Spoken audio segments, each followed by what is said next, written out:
What's up, legends? Welcome to Blindside's preseason analysis. I put on my Wars jersey just so I could feel a bit bad about myself for just one Oh, podcast. come on, man. You can't do me like that. It's my favorite jersey. It looks better than the Sharks jersey, to be fair. So, Gold Coast Titans season schedule, guys. Buys in round 8, 13, and 18. So, they missed the first minor and last major, the first early season phase of the season, which is phase 2. They have a buy in round 8, so they get 7 straight games. There's no way I'd be avoiding investment from round 1 if there's interest there. So I've kind of got invest until round 8, really consider your options coming into the origin period. Jaden Campbell, number 1 for me. He's one I'm going to be looking at heavy coming into that period. And then they don't have a buy for the rest of the season from round 19. So there's a real strong case here for buying Titans and holding them all year. Would you guys kind of see it the same? Yeah, I do. Yeah, Tino's obviously one that's going to play Origin. So it just depends on his minutes in Origin if he backs up. And to be honest, for Queensland, he will play big minutes. He'll have to. The other thing to note too is that they start the first 3 games away. They're not at home until round 4, and then they've got Sharks, Dolphins, Cowboys, Dragons. None of those are particularly easy. I mean, game 1's pretty easy, but then from there it gets tricky.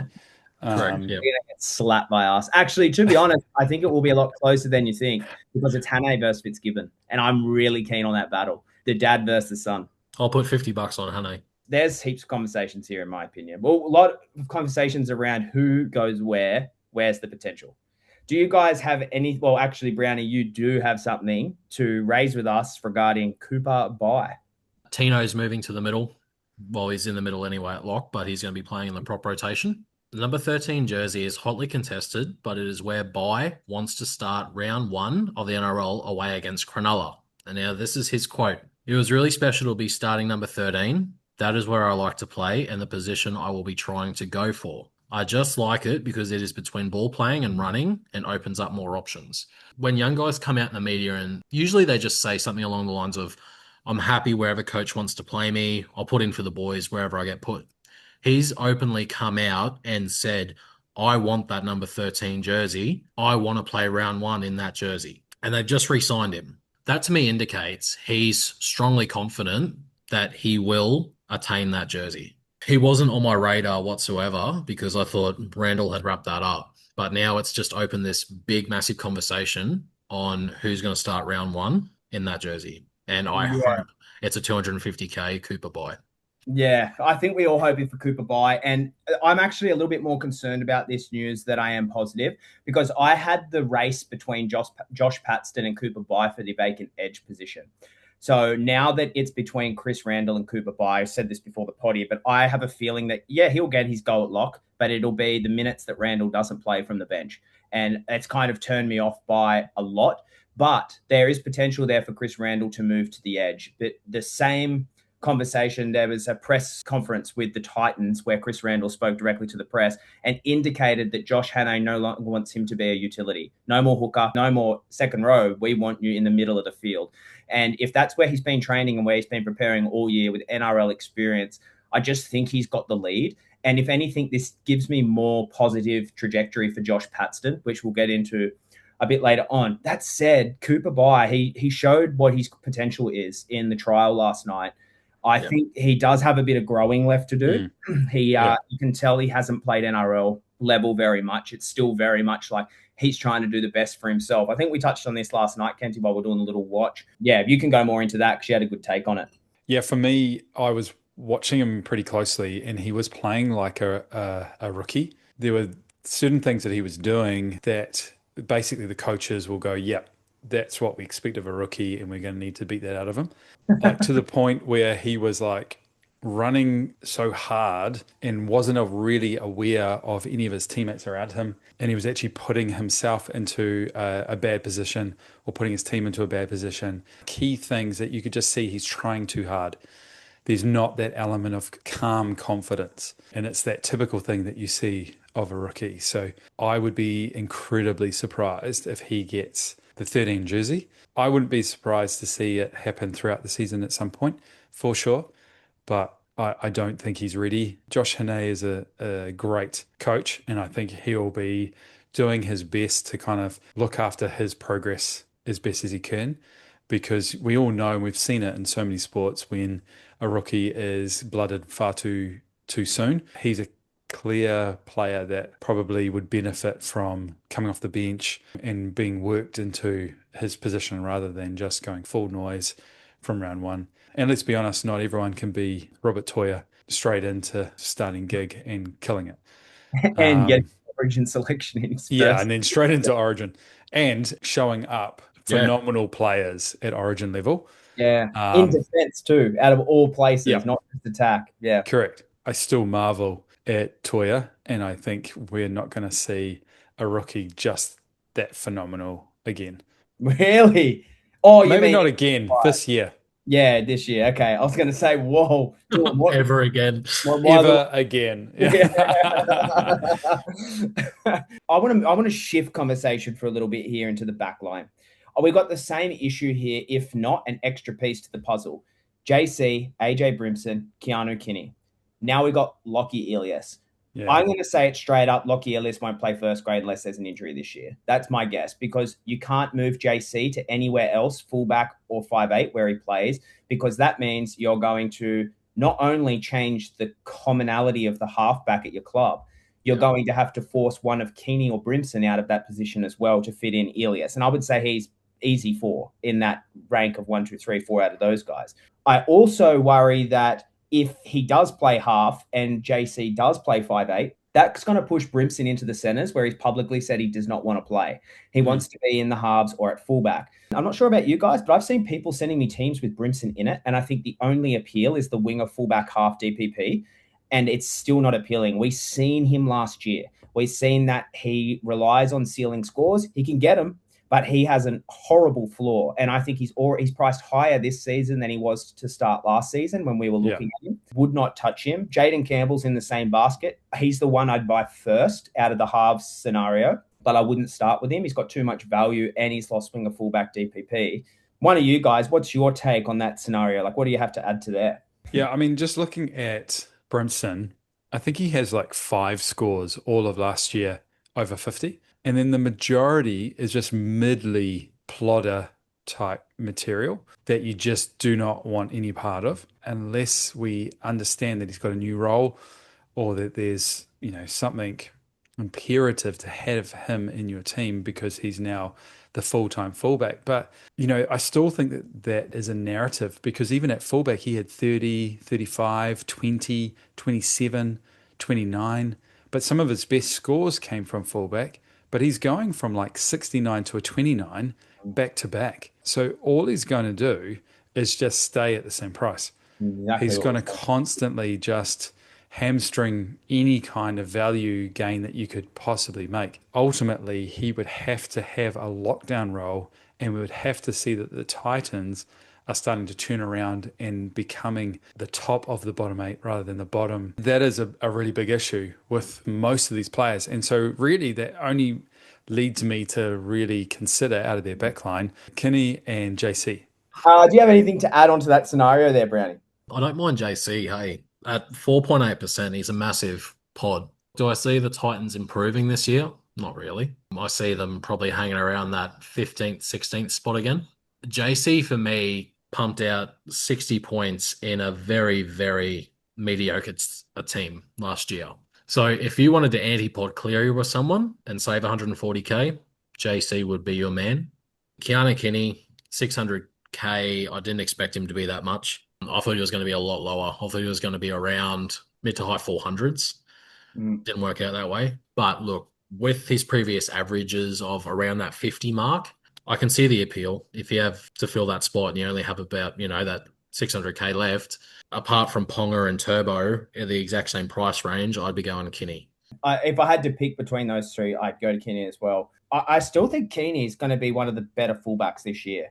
The issue is to start with that much locked up in your winger fullbacks to start the year. That's why I'm not looking at him. Like, I could argue that Keeney, if you bought him, I'd never talk you out of him unless it was from a strategical lens. Like, do you really want to lock up the volatility of a bottom 9 side in your winger fullbacks with 600k when you could grab someone from, like, say, Tom Chester if he's fit to fill that vacancy anyway?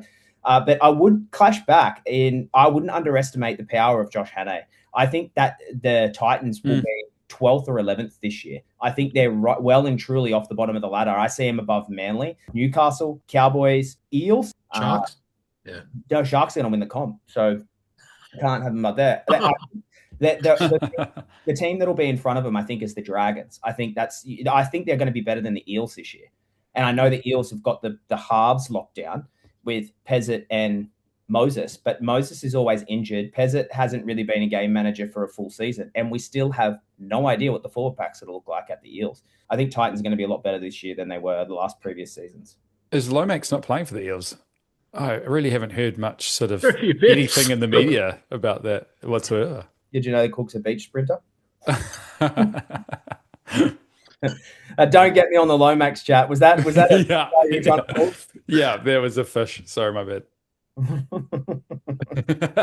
So we'll now end the Titans podcast. We're going to spend 30 minutes talking about how much of a dog Zach Lomax is. Just kidding. I probably shouldn't have said that. I'll get a lawsuit now. Oh, I'm going to breach the contract. I'll save you up the storm. The interesting thing about JC is if you look at his season last year, I think he had that HIA injury game, which he played 27 minutes, whatever. So if you take that out, he's a 62.5 average. And where did the Titans finish last year? He's one of the few halves players that can still pull out incredible scores and an incredible average playing in a rubbish team. So imagine what he could pull off if the forwards really get a roll on. And to be honest, what Hane has done over the off-season of really kind of like building role players is something to really watch. And we could see quite an impressive display over a set portion of, could be like 12 games, something like this. They really start kind of finding their straps. Yeah. And we could really start seeing JC as he takes the next step up. Yeah. Similar to what we saw ICAT do last year. I see a world where Campbell could really make that massive step up this year. Yeah. A scary player not to own. Can you tell me the last 5 years, how much the Sharks' entire team has actually changed in structure?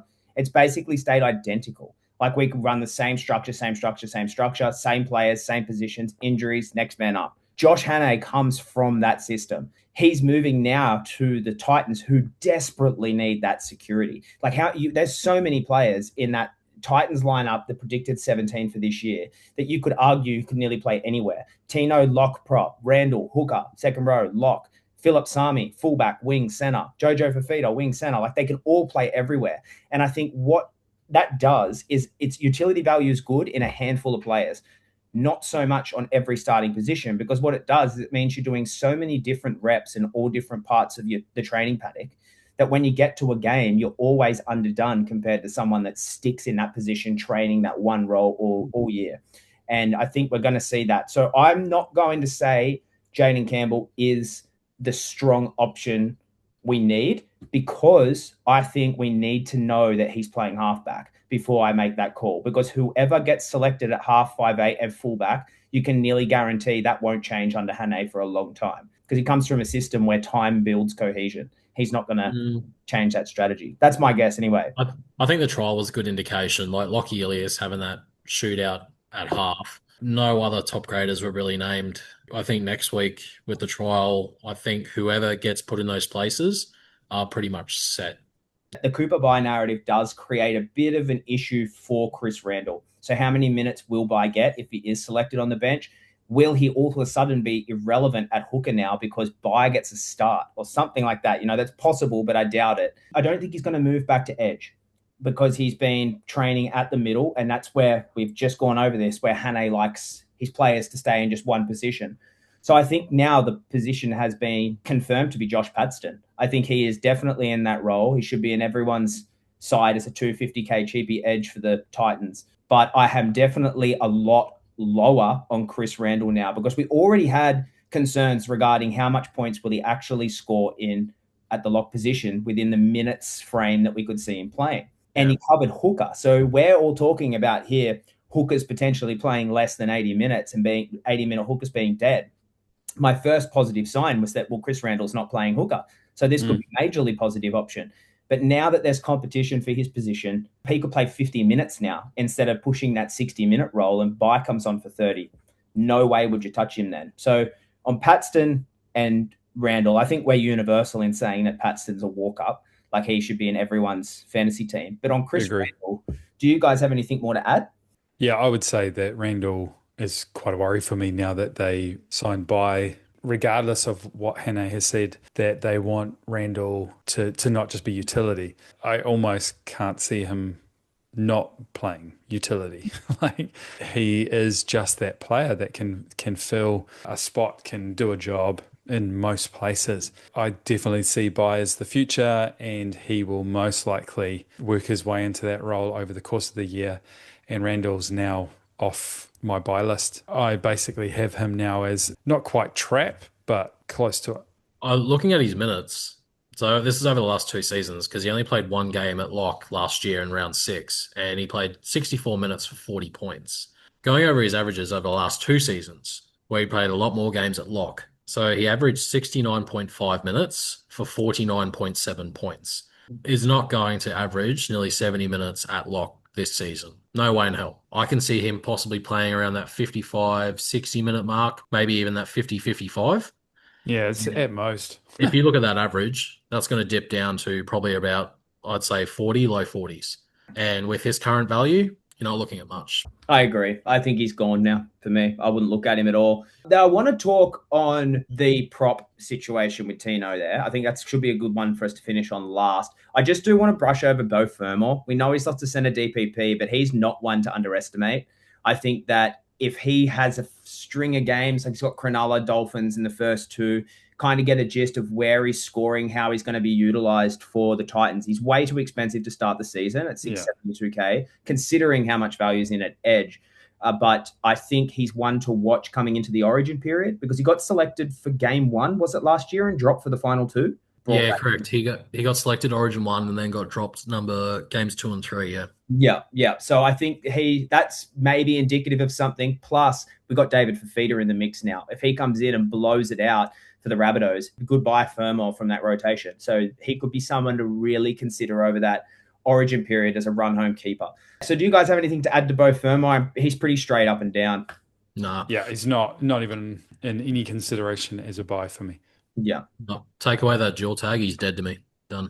Yeah. Wow. Wow, that just got personal. Yeah, that's a jab at NRL, not Beau Fermor. it sounded like Beau Fermor. Paul Gallen versus Nelson, a Solomona's coming up maybe soon. Maybe Brownie versus Beau Fermor. Oh no, run it straight, bro. Run it. Me versus you in the undercard. No, wearing our jerseys. That's a horror movie for you. I'm not a fight speaker, am I? I tried to sound tough there. It did not work. Take myself seriously. All right, Tino Fa'asuamaleaui. How many minutes do we think he plays? 668K. I think there is potential value there, especially as the captain. He's re-signed to the club under Josh Hannay. He's committed. He's here. He'll be the big minute man that Hannay likely relies on. It's a riskier pick than some other mids. I would say I have Isaiah Yeo and Toby Catchman ahead of him because we know that they have the minutes and the scores in them, and we know they're underpriced. Whereas Tino is a bit more of what minutes is he going to play?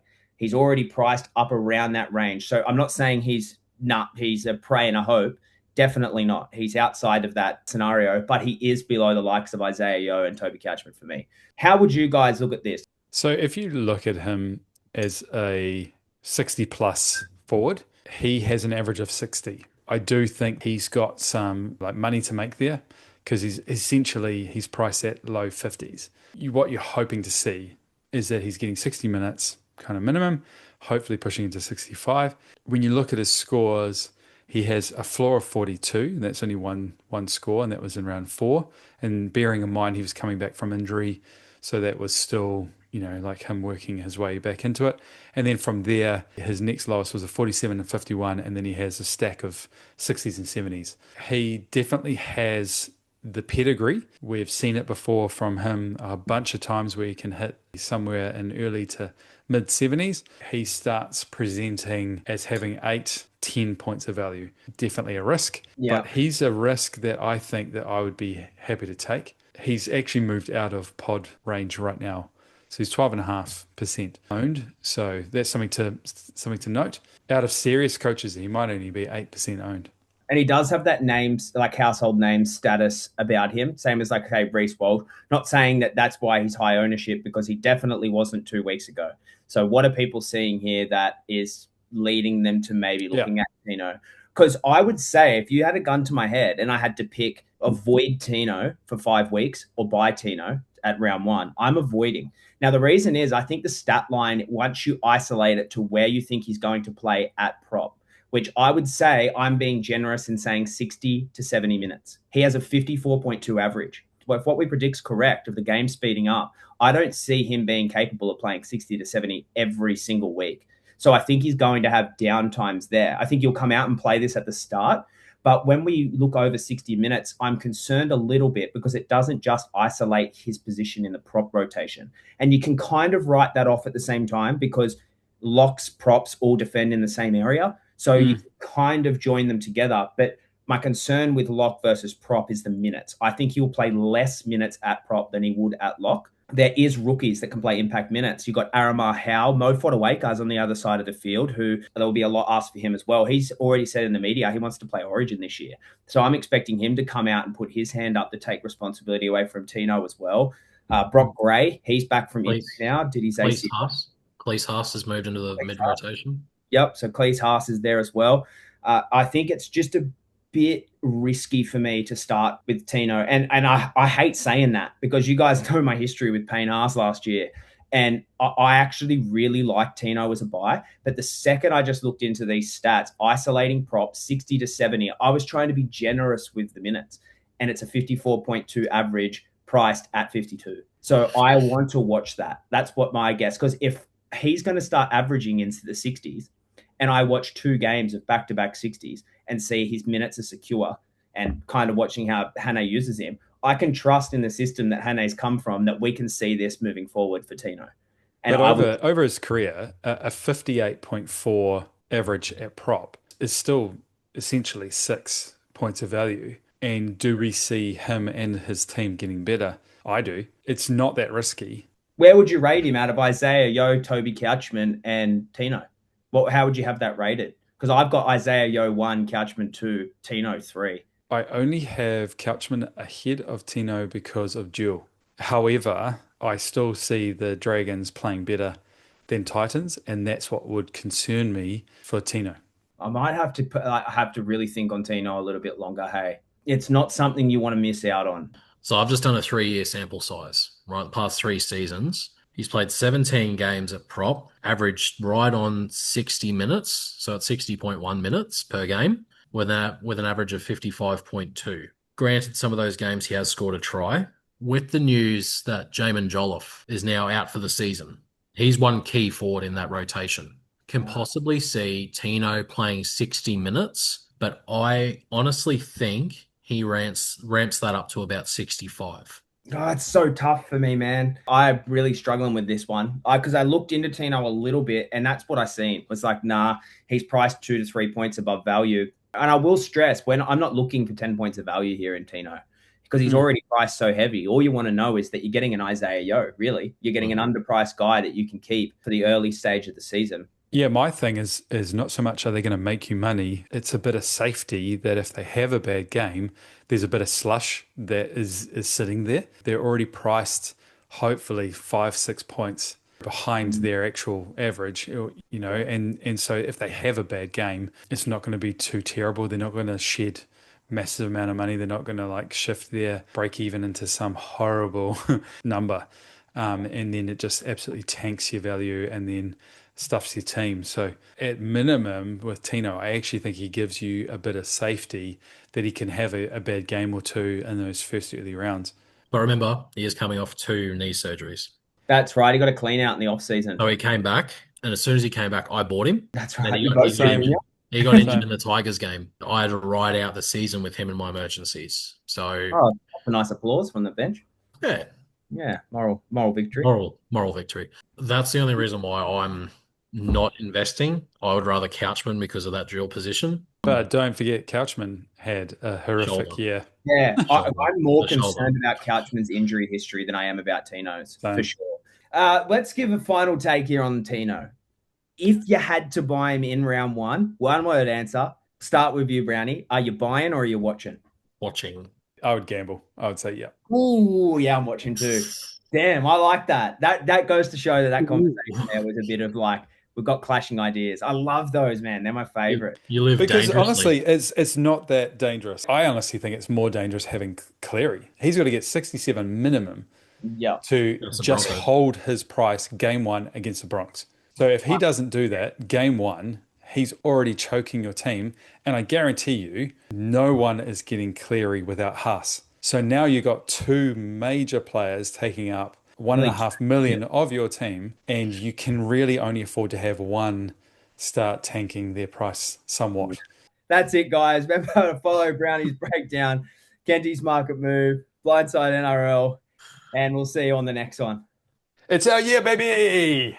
Up the waz. Off the storm.